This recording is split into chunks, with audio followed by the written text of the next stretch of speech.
Welcome back to Difficult.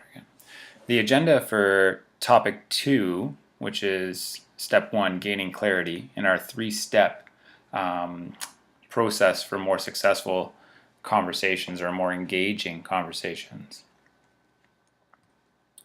As you can see here, it's the first step. In later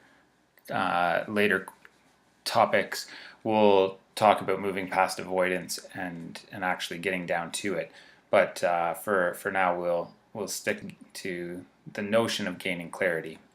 So it's important when you're working through a difficult conversation, or when you're first approached, I guess, with something that you feel is going to lead to a difficult conversation. It's extremely important for you, whether in the moment when it's actually happening, or whether this is brought to your attention sort of after the fact and you've got some time. The initial reaction is always sort of filled with the sort of initial feelings and emotions. So it's important for you to be able to step back from that situation, fully separate yourself from the feelings that you have vested in that in the incident, which has led to the fact that you need to have the conversation, or the feelings that you have invested or vested in the outcome of the conversation. That's incredibly important in removing the emotions from at least your side of the conversation, and will certainly help in terms of helping to remove some of the emotion from the overall conversation and help restore some calmness to the conversation. So in order to do that, it's important for you to embrace a calm and open attitude. So to go in, the idea of gaining clarity is to first of all take a step back and reflect upon your own stake in this conversation and your own emotion, but also to really truly think and be curious about what it is that's led to the conversation needing to happen. So what it is that's led the other party into this situation themselves, and truly embrace the conversation in an effort to learn more, right? So that's sort of the crux of it all, right? In order to do that, remember, again, this may sound like a small thing, but remember to take a deep breath and to really truly relax.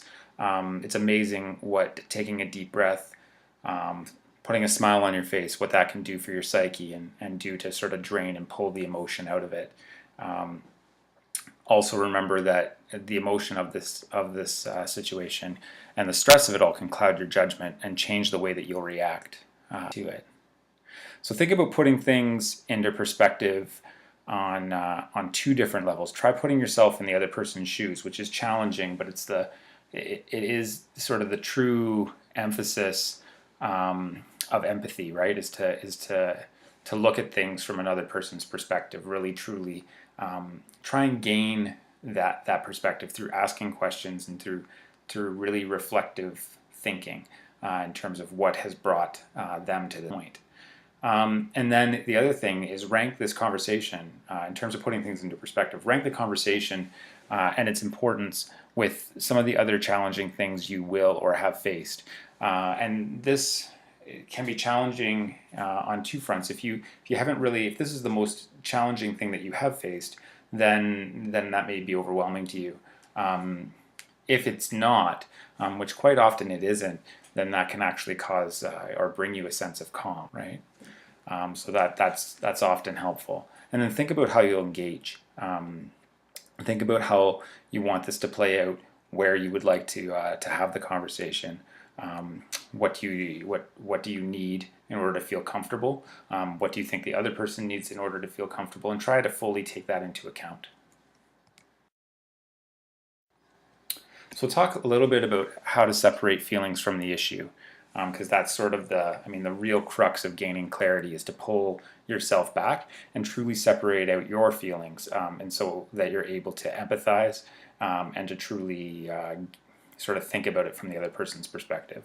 So this is a little exercise that we're going to do in order to help you do that. So On the left-hand side of this column, you can see is what I want to say, and then on the right-hand side is what I probably should say. And what I should say can look like I mean, there are multitude of things that could go here. These are just simply my ideas, so you may have different ones. So what I want to say is, I'm tired of doing everything around here. Well, you goof off with your friends. And obviously said with a bit more emotion than that. But what I should say in that situation is I could really use some more support, as I'm having a hard time keeping up with this workload, right? So again, I'm pulling the emotion out of it, which is that the word tired of doing everything has a real sort of sense of emotion and blame to it, and I'm pulling away from that, right? So that can be helpful in pulling and discharging a situation, or sort of quashing some of the emotion around it. The next one, I should have been hired for that position. So and so is completely incompetent. What were they thinking? And this is something that you may not say, but you may hear someone else say, or you may in fact if you've been overlooked for a position. So how can you pull the emotion out of that when you go to approach the situation? Think about it from the standpoint of, I feel like I could really contribute, and I really would have enjoyed having that opportunity. Is there a way that I can still help out, right? And so again, you're pulling the emotion away from it, you're pulling away the negativity, and you're really sort of embracing the opportunity within the conversation. So now it's an opportunity for this to be your turn to do it. So what I'm proposing here is, grab yourself a blank piece of paper, or opening up another window on your computer, and with the following statements, pull the emotion out and reframe the statements in a way that separates the feelings from the actual issues or the actual situation. And again, you can elaborate on these because they are sort of one-line pieces, and obviously difficult conversations are much more complex than one line.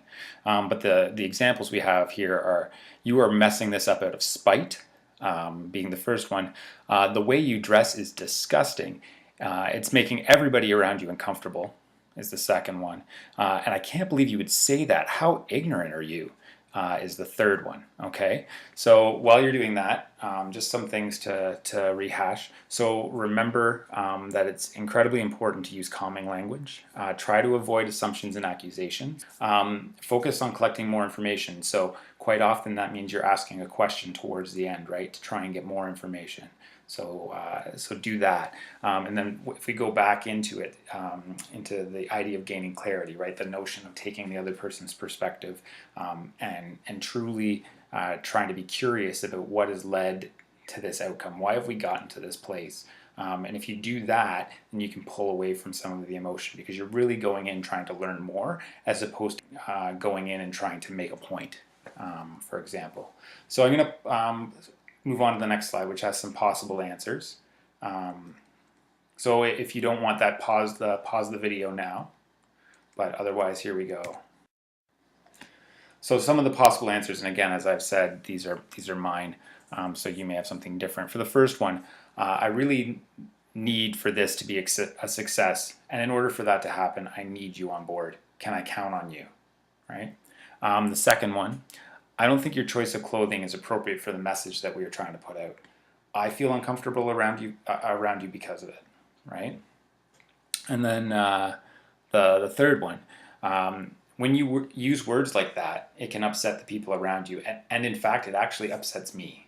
Could you find another way to say what you mean, right? And again, we're not making an assumption that the person, that the ignorance that maybe is expressed by the person's words is negligent and ignorance. It just may be that they don't know that what they're saying is harmful or hurtful, and so we're trying to get to a place of understanding and a place towards moving towards a mutual goal. So that's it for this topic. It's a short one, but the importance of gaining clarity as you move forward. The next one we're going to talk about is moving past avoidance, so that we can get into the third one, which is actually engaging in the conversation, actually doing it. All right, thank you for paying attention, and remember that there's a quiz at the end of each topic, so answer the questions to that quiz, and we'll see you at the next topic, moving past avoidance.